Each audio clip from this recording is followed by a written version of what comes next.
dance in primary schools can be a challenge for even the most flexible of teachers. Featuring an expert dance specialist and a teacher keen to improve her skills, this programme offers you some sound advice on the basics of dance at Key Stage 2. Amanda Garton from Great Wishford Primary near Salisbury teaches Year 3 and 4 and is the school's PE coordinator. She's more than comfortable with gym and games, but dance is a different story. During teacher training at Teacher Training College, I literally had an hour and a half practical experience learning how to dance and how to teach dance. That was it. It was an hour and a half. It's nearly nothing, really.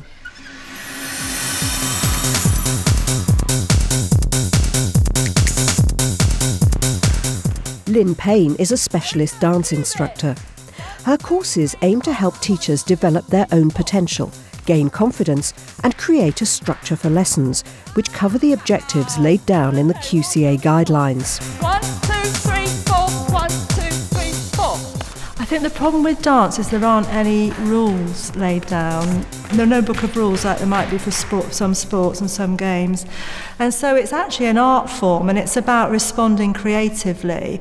And not everybody responds in the same way. And I think maybe teachers are sometimes a little bit worried that the way the children respond isn't the right way, but there actually isn't a right way. The two meet up when Lynn comes to assess one of Amanda's dance classes. Its theme is directly connected to another aspect of the curriculum. Dance is definitely one area of the curriculum that you can link with lots of others. We're linking at the moment with geography and history, our local history, and St Vincent as our geography. We're linking it with literacy as well, because we're learning songs and words, and we'll make rhymes and poems that we could make to certain rhythms, etc. So we can link it with literacy.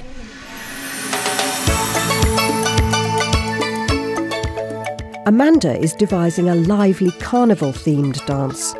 She wants to use ideas and music taken from Caribbean culture and produce a colourful dance routine. You've got all this lovely space.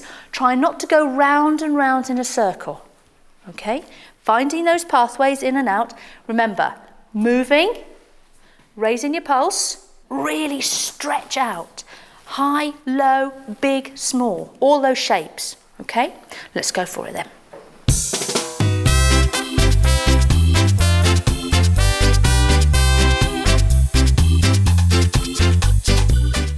As part of the mentoring session, Lynn's brought along a video camera, a laptop and an assistant to film the lesson so they can analyse it afterwards.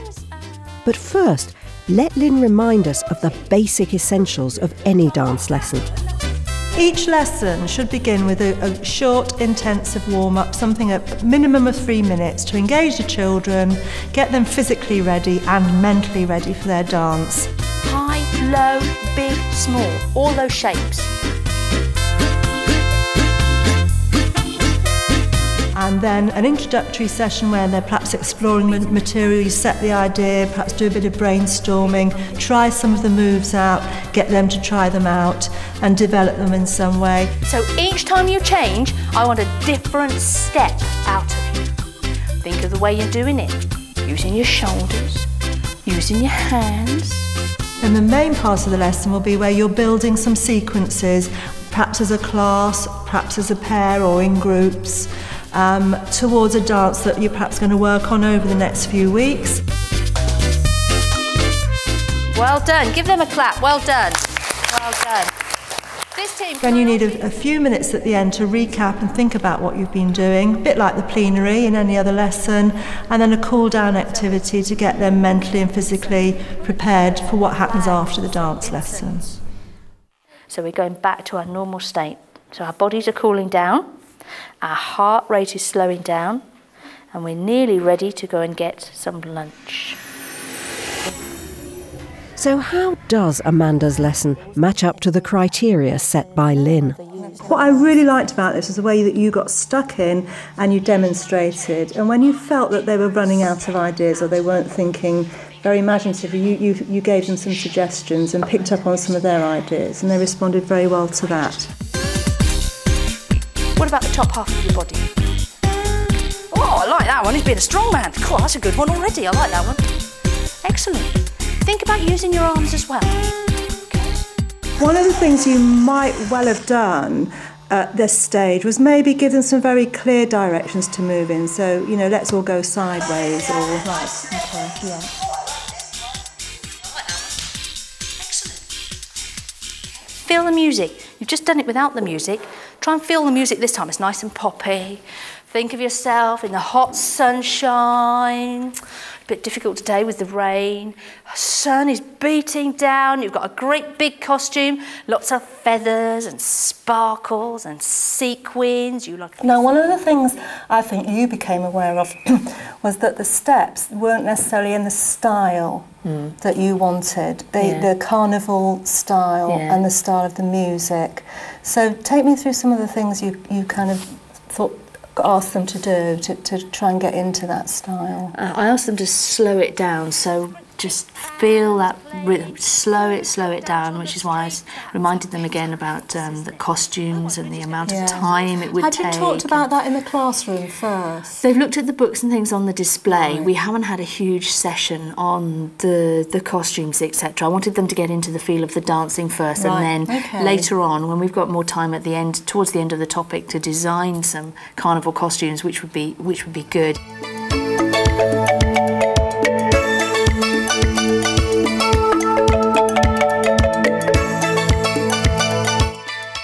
Don't be worried about stopping the music and stopping and freezing them. Yeah. For instance, when you're changing the leader, you could have stopped the music, they could have frozen, and then you could have checked their spacing, and then you could have got the other person to go to the front.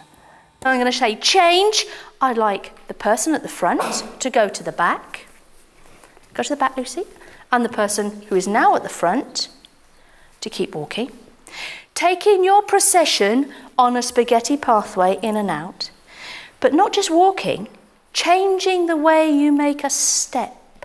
One of the things you might think about is to break the task down. I felt that you gave them too many instructions from the start. Did you? Yes, I did. It was just me, gabble, gabble, gabble, gabble, gabble. So you need to give them time to explore perhaps the pathways first, follow the leader pathways, then stop them and say, now let's think about different kinds of step, and then stop them and say, now can you add some arm movements on?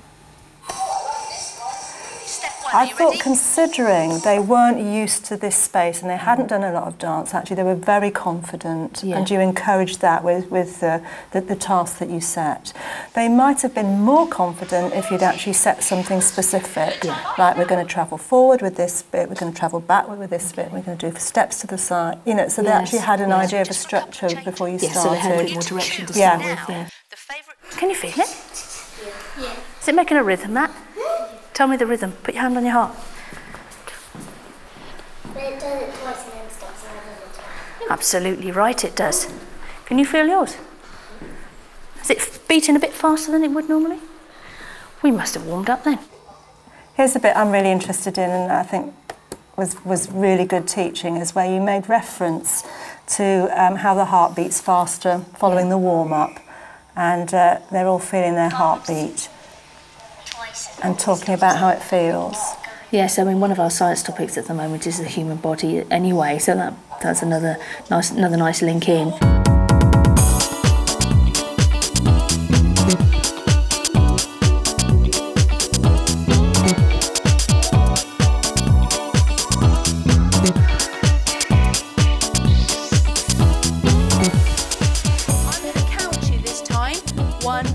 I did feel that they were getting very tired. They were pooped at the end because they were racing and racing. I was desperate for you to stop them and say, OK, you've got 2 steps, you've all selected your steps, because you did all that really well.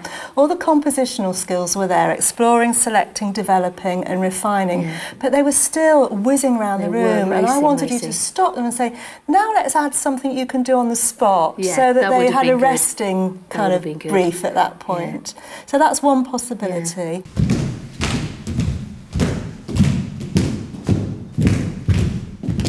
Excellent. And step 2. What was step 2?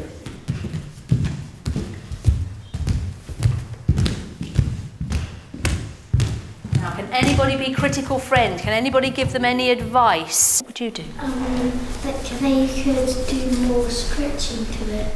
Okay, so rather than just doing flat feet, they could really stretch to it. Okay. This was one of the best parts of the lesson, I felt, when you gave them a chance to show their work and you invited them to be critical friends and to suggest improvements. You modelled that to begin with. You were the person evaluating. Right. And in fact, I thought, I hope she's going to let them have a chance. And you did. You got them to do some peer evaluation.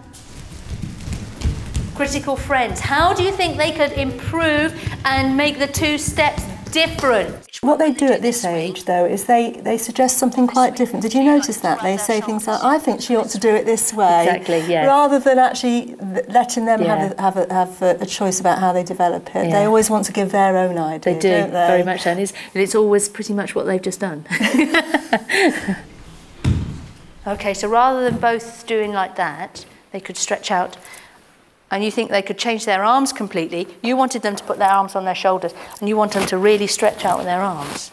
Okay. This was the opportunity for you to maybe start to structure it in space. And as you've got the class behind you, you've got 2 steps we all know, you could have said, let's take 4 steps forward and let's take 4 steps backwards and let's do this bit in a circle. Do you know what I mean? So you could have actually made the class routine for them so they didn't have to stay in their lines again and fight their way through other lines because that was what they was were happening crashing into each together. other.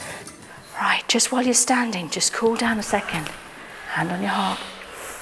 A bit warm, Maurice. Give me a thumbs up if you thought you've enjoyed it today. A thumbs down if you thought, ooh. A wriggly thumb if you thought, oh, it's not bad, I'm getting there. Now, I love the end because what you're asking them to do here with their thumbs up, thumbs in the middle and thumbs down, is to evaluate what they thought about your teaching, actually, what they thought about the lesson, what they thought about their own performance. So that's a brilliant and a very quick assessment that you can make, evaluation you can make of that. Just gently walk around with your arms by your sides. You don't need to stay with your team. Just slow yourself down very slowly. Okay. I think overall the lesson had such a high challenge, high technical challenge, especially on the performance aspect.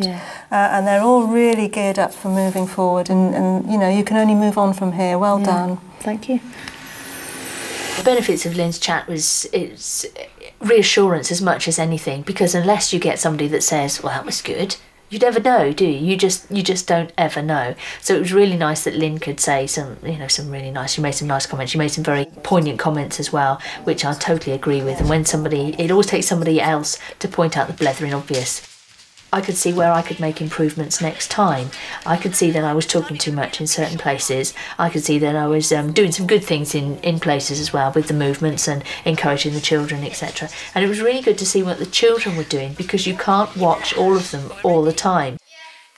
It's great that Lynn could give me the advice that she did, and it's been really good. It's been a huge learning curve for me as well.